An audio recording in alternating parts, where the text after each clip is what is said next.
Hello comrades, it's the Finnish Bolshevik. So let's talk about Donald Trump, what he's all about. So from the standpoint of capitalism, you might wonder to yourself, isn't Trump kind of incompetent as a pawn, as a puppet of the capitalist class, as a servant of the capitalist class? Well, that's one element of it, I'm sure, but we have to remember that the capitalist class is not entirely united and not entirely homogeneous. There are different factions in the capitalist class. There's one faction who benefits greatly from Trump, as opposed to, for example, Hillary being president. But there are also others who didn't really care which side wins, Hillary or Trump. They were gonna be fine regardless. And of course, then there is also a faction of the capitalist class who would have preferred Hillary. Notice that I'm only talking about the capitalist class, I'm not talking about the voters at all, because that really doesn't matter. Who becomes the front man of the United States is really not up to the American people, is really not up to the voters. But nominally, of course, people can vote, one candidate can run a successful election campaign, whereas another candidate might run an unsuccessful election campaign, but that's not really what matters. What matters is the money. What matters are the donors, the capitalists. In order to have any chance of winning the election and running a successful campaign, you need to have an absurd amount of money, which you will get from the capitalist class because they're the ones with money.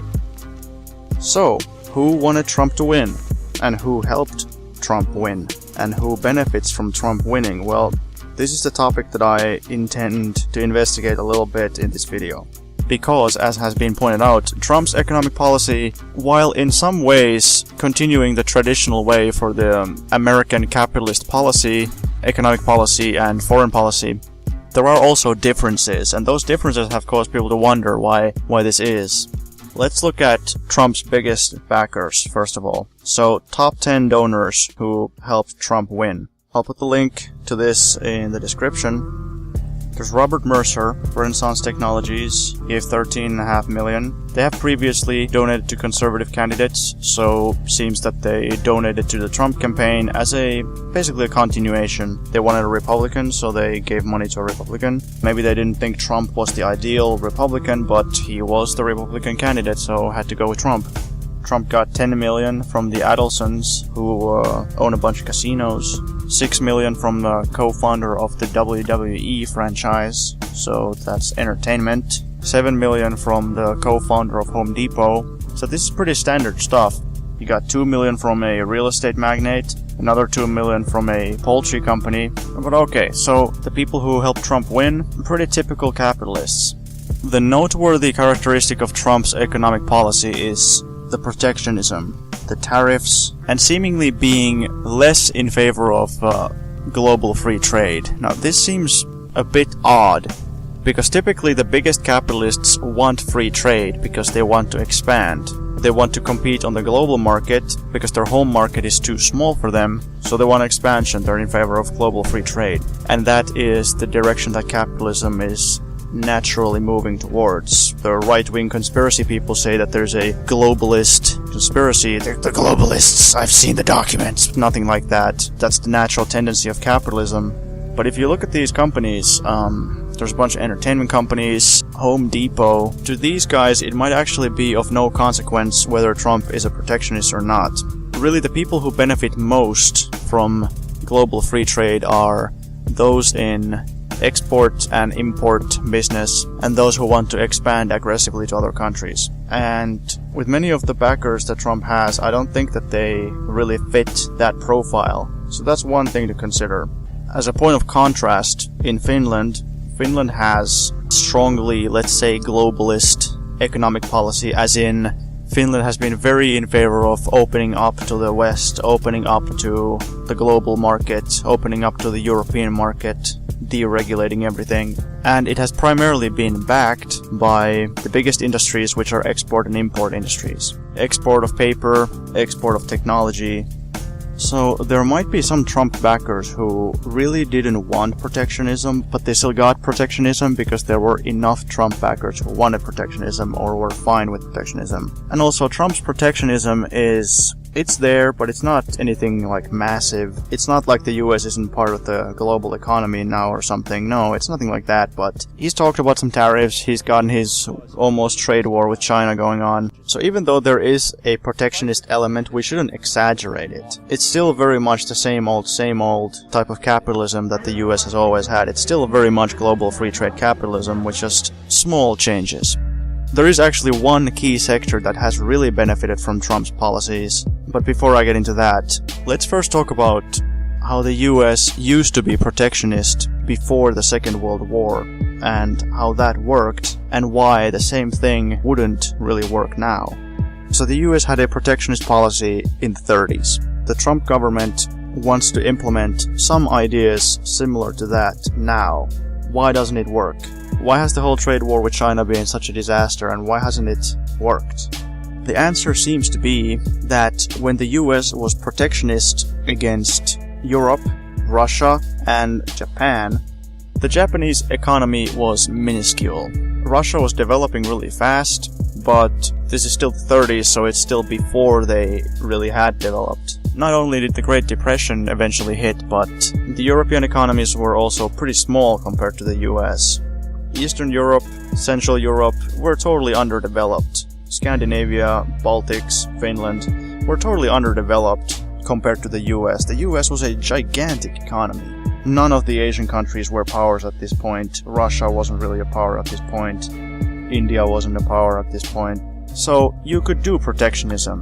Everybody wanted to do business with the US, and everybody was reliant on the US to a certain extent. But now, these days, if the US imposes tariffs, all they're doing is they are denying themselves easy access to the Chinese and European markets. So there's some American capitalists who benefit from tariffs, protections from competition, because that's what tariffs are about. They're about restricting competition from outside. So there are some US corporations that do benefit from that, but there are also ones that greatly lose from that, and those companies don't like it. Those capitalists don't like it. So there's two types of capitalists. It's the same in every country. In Finland, it was the agricultural sector who was always opposed to free trade, and it was also certain Finnish monopolies who really didn't want free trade because they had, total monopoly status or almost monopoly status in Finland, but then when competition was opened, they had to compete against foreign corporations again, and they didn't want to do that. It's the same in the US. So what are some of the companies in the US that didn't want tariffs, didn't want restrictions on competition, and didn't want restrictions on free trade? Auto companies are one. They wanted to move production to Asia. They wanted to move production to cheaper countries in Europe. They also wanted to expand into the Asian and European markets because they felt that the American market was already saturated. Then when Trump imposes tariffs, then all of a sudden it becomes more expensive for them to do that. It becomes more difficult for them to bring in raw materials from outside and to ship their own goods. So whatever little protectionism they've tried, I think has been greatly exaggerated, but to the extent that it has been tried, it has failed. But I still suspect that this whole protectionism business, it's a cheap political stunt in a way.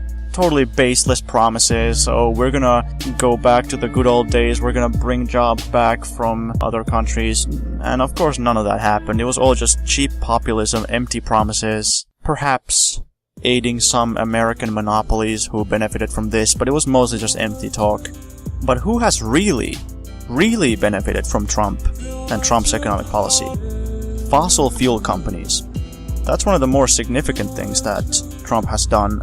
He, of course, began deregulating fossil fuel industries. Fossil fuel investments have surged under Donald Trump, which is really no surprise. We've already eliminated a devastating anti-coal regulation, but that was just the beginning.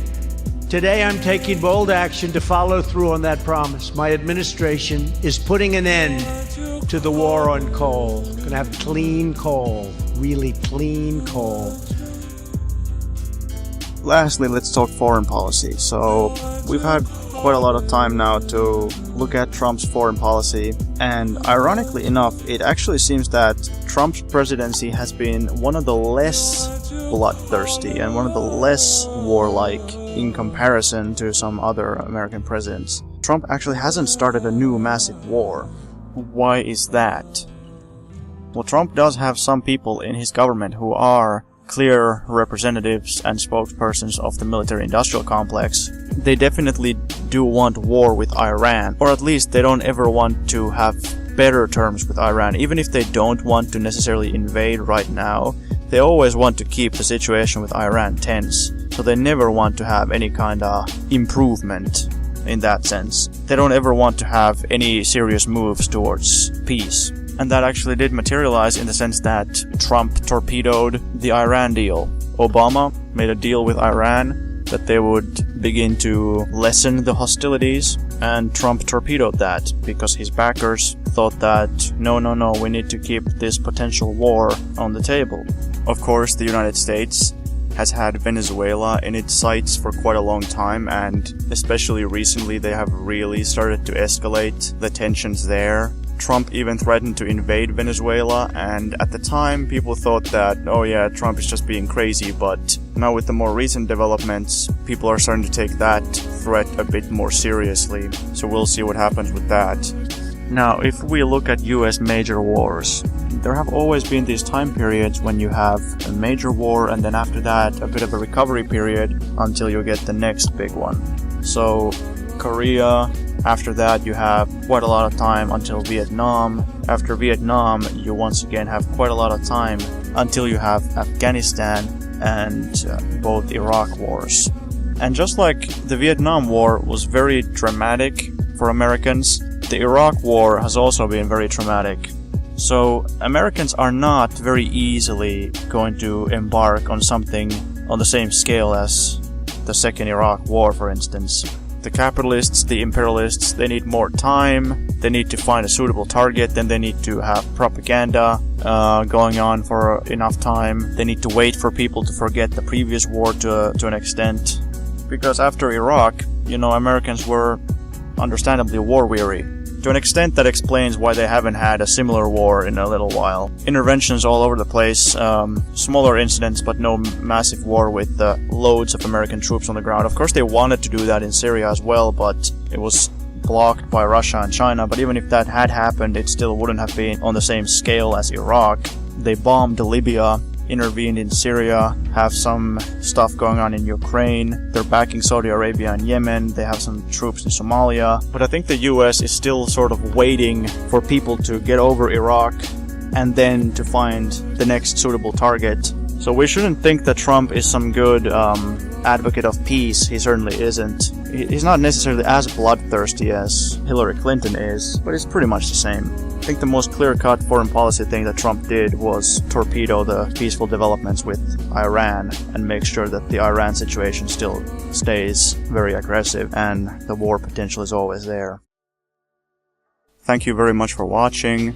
If you enjoyed the video, please like and subscribe. My social media links are in the description, as well as a link to my Patreon. I've really been kind of ignoring my Patreon. I haven't done anything to really promote that, and recently I felt that I really should, and put whatever little money I get from that into a good use, to start donating to some good causes and stuff like that. But anyway, thanks for watching. I will see you guys next time.